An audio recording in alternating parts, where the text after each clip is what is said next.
The Dog, the Rooster and the Fox. Long time ago, a dog and a rooster were good friends. They went on a trip together.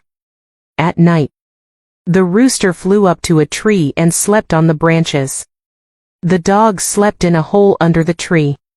When the sun came up, the rooster crowed as usual. A fox heard the rooster. He wanted to eat the rooster. So he ran to the tree and stood under it.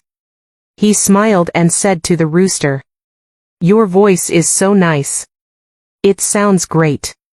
I want to give you a hug. Come down quickly. Let's sing a song together." The rooster said, "Please wake up the guard in the hole first.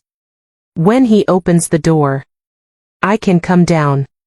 The fox ran to the hole and shouted loudly. Suddenly, the dog jumped out, and the fox fled in panic, rolling and crawling.